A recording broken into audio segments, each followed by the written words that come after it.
All right, guys, it's time to get to the big news of the week, and that is what is going on with this new Star Wars film, right? So, or old Star Wars film. So, here's the big news that's setting the film world on fire this week. Reading here from the Hollywood Reporter, why Disney shot down Adam Driver's Ben Solo Star Wars sequel. It is no more. I'm going to read to you from this article from Carly Thomas. And by the way, I think this article is actually very funny because of how it describes Adam Driver, and you're going to find out momentarily what I'm talking about. Adam Driver has revealed that Disney shot down a Star Wars sequel centered on Ben Solo, despite Lucasfilm being on board. And then it's quoting from Driver here. I always was interested in doing another Star Wars, Driver said. I have been talking about doing another one since 2021. Kathleen Kennedy, president of Lucasfilm, had reached out. I always said, with a great director and a great story, I'd be there in a second. I love that character and loved playing him. The Megalopolis actor said he eventually took his idea to filmmaker Steven Soderbergh. I know, Megalopolis actor? And adding that the film would have taken place after 2019's Rise of Skywalker. After Soderbergh and Rebecca Blunt outlined a story concept, they tapped Scott Z. Burns to write a script. You really sped past. Who's the director? Yeah. Steven Soderbergh? This is one of the bad part about this. This is the most infuriating part. It's like the great. Well, I mean, I think there's multiple infuriating parts, but Steven Soderbergh, one of the greatest living directors today. It's like I'm down to do a Star Wars. I'm down. Yeah. I'm ready. Let's go. Sorry, Steven. We've got Tron Ares lined up, and we really got to get Tron Ares. The kids want Tron Ares. Mandalorian want Jared Leto. You know, we got this. Yeah. Anyway, Soderbergh and Rebecca Blunt outlined a story concept. They tapped Scott Z. Burns to write a script, which Driver described as one of the coolest fucking scripts I had ever been part of. Now, Scott Z. Burns, the writer of movies such as The Bourne Ultimatum, Contagion, Side Effects. I mean, one or two good ones. This is an extremely talented writer and individual. They're screaming, "Boo earns! Boo earns!" The House of Gucci star continued. Just trolling his IMDb. We presented. I don't know why they're using his worst movies on here. Right? Like, no mention of 65. Where's the marriage story? Where's the marriage story call out? Right. Anyway, the House of Gucci star continued. We presented the script to Lucasfilm. They loved the idea. They totally understood our angle and why we were doing it. However, things didn't go to plan once they presented it to Disney execs. We took it to Bob Iger and Alan Bergman, and they said no. They didn't see how Ben Solo was alive. And that was that. No one cares about that part! How could that happen in a Star War? Yeah. You know what's most infuriating about Rise of Skywalker is that we got a glimpse of like fun, you know, Kylo Ren, fun Ben Solo, like where he was like, he had that like Harrison Ford vibe towards the end. Then they kill him. That's it. An end of trilogy. We're never seeing these characters again. What a waste. What a complete waste. Somehow he has returned. That's all we know. You've done it before. This is a series. This is a film franchise in which they cut Darth Maul in half. And he's still coming back. Give him spider legs. Boba Fett got digested for 1,000 years in that creature's stomach, and I think they made a whole show out of him, if I'm not mistaken. Wasn't ostensibly. And why is this so difficult for them? Why don't they understand that make good movies? How do you do that? Oh, get good filmmakers. If a guy who's a good filmmaker comes to you with an awesome idea, don't get bogged down in the dumbass details. Just say yes. Someone asks you if you're a god, you say yes. You say yes. I do wonder if they have no idea how to think of a Star Wars movie if it doesn't cost $200 million. I do wonder if it's like a failure of imagination. That's actually good. If Soderbergh's like, I can deliver this for $50 million. Give me $50 million. I've not seen $50 million in a very long time. Yeah. Give him a chunk of money to make a really specific small Star Wars movie. But I don't know. Rise of Skywalker, the reaction to it, and the TV stuff was not a huge success for Disney either. So I feel like they're just tired of Star Wars at this point. The dude made Presence, the Ghost movie written by David Koepp, which people on this podcast loved. right? We everyone on the uniformly podcast loved for presents. $2 million. That $2 was million. that was his budget for that movie. Yeah. Can you Yeah. imagine a Star Wars movie costing $2 million? That would be incredible. He has but- made I mean, multiple I think we movies in can. caves. It's called A Yeah. New Hope, and it came out in Wow, 1977. fair. Nicely done. And who talks about that now, Jeff? Yeah. Yeah. Movies that never get made it's very easy to imagine them as being amazing when obviously like many things happen That is true. during the process.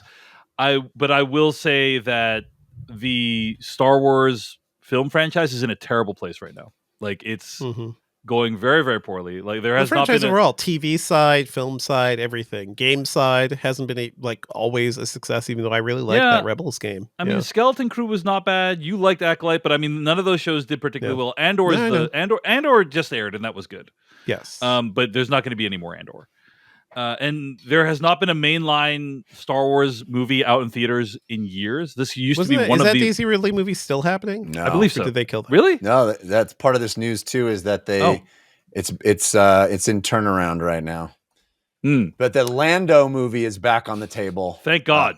Thank God. Yeah, everybody wants the Lando movie. Fine character. I like Donald Glover a lot. Yeah.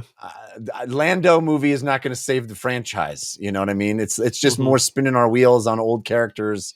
Like, hopefully this Starfighter thing is the business. Starfighter coming out in May 2027, starring Ryan Gosling. I do think that feels like it has a chance to really land with people. Just like Lightyear. Lando with people. No.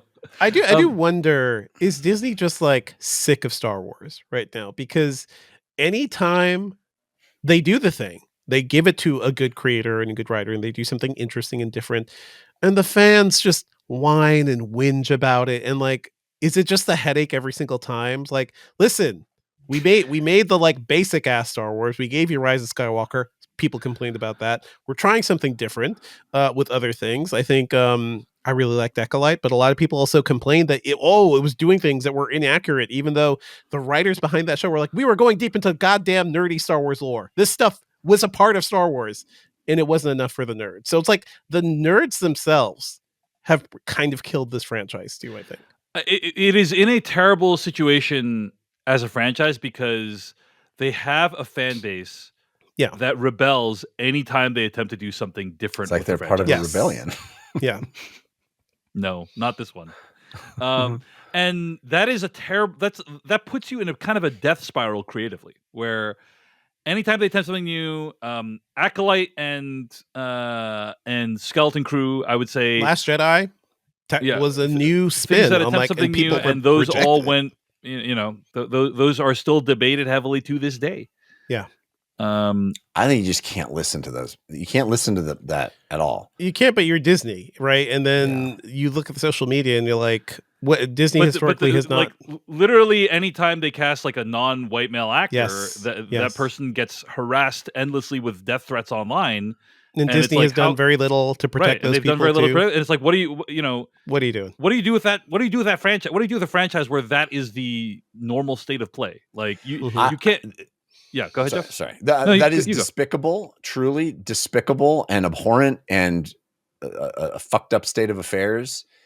But also, I hate that has any influence at all because not only because it's just awful that those people have power, but also because we have seen over and over and over how it doesn't equate to actual dollars. It doesn't equate to actual interest or success. Over and over and over again. I just saw this with the, Assassin's Creed Shadows, right? One of the most successful Assassin's Creed releases they've had.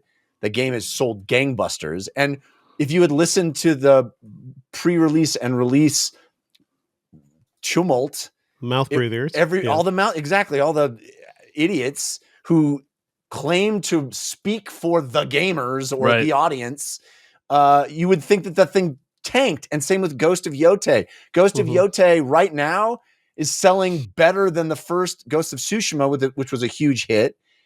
Everybody, Ghost of Yote, the female protector, all this gross bullshit that isn't even accurate. It's not representative of any kind of influential viewpoint. It's just a tiny portion of very loud people who seem to have an outsized influence on things, and I hate it.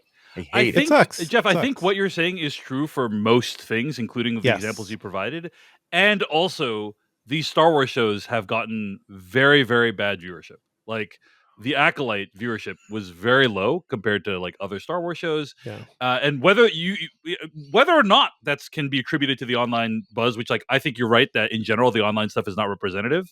The numbers don't lie in that regard. And so Right. I can agree with you that it's like the online trolls aren't influential in general, and also the franchise is still in a bad place, regardless. They've greenlit a yeah, I ton agree of like with that. dog shit ideas too. Like nobody's talking about the freaking Boba Fett show. Nobody said there was a the Obi-Wan show. Yeah. He fought Darth Vader again.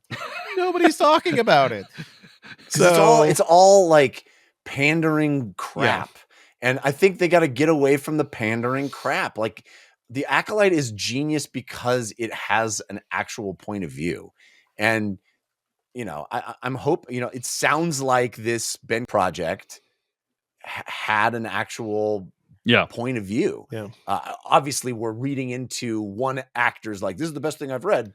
But the fact that Soderbergh was into it, like it just feels like the right concoction that you want to encourage. And the purported reason that this was, you know, nixed doesn't seem like the right reason to me. And again, you're right to point out that there's lots of stuff behind the scenes that we're never going to know about, and who knows how good it would have actually been. But it just feels like the decisions are being made for the wrong reasons by the wrong people. Well, I'm also going to put this out there. Like, I think Soderbergh has never made a movie that is uninteresting.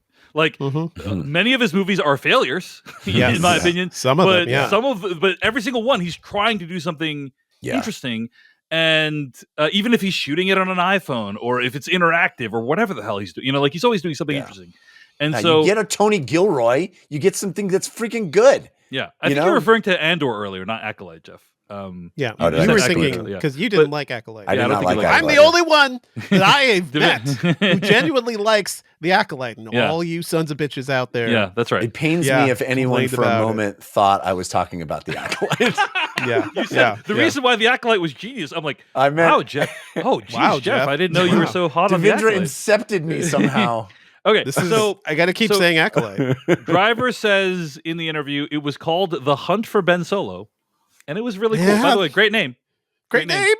Yeah. And he says, but it is no more, so I can finally talk about it. End quote. That's heartbreaking. It's like, that means this thing is dead. Like, we rarely hear people talk about movies that didn't happen. And it's because it's always possible that it can still come back to life.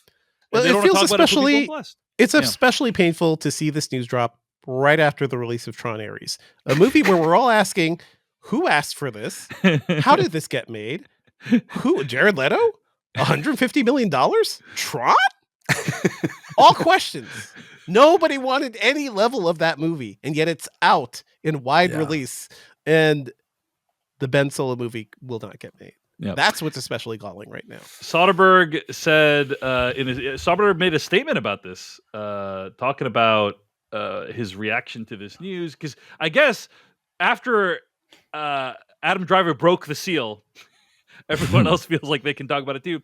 And so Soderbergh had to issue a statement. He said, "I really enjoyed making the movie in my head. I'm just sorry the fans won't get to see it." End quote. Heartbreaking. So. But that's the thing. Like, you were bringing up games and stuff too, Jeff. It's like, as geekier as these things get, the more limited, the more limited you can be creative with it because of that bad faith audience, that audience that will criticize everything. And that sucks. It sucks that this is where we are. We were saying like Gamergate was the start of like a huge cultural shift. I mean, we're living in the post Gamergate cultural shift right now in America. Like, it's all part of the same thing, and it sucks. And I wonder if we'll ever see a path out of it. Thank you so much for watching this video of the Filmcast. Check out these other videos that we have available, and be sure to hit like, subscribe, and hit that bell icon to get other videos from us in the future. You can also go to thefilmcast.com to catch all of our audio podcast versions of all of our episodes. And support this podcast at patreon.com/filmpodcast, where you can sign up for ad-free episodes and exclusive After Darks. Thanks so much to everyone who makes the Filmcast possible.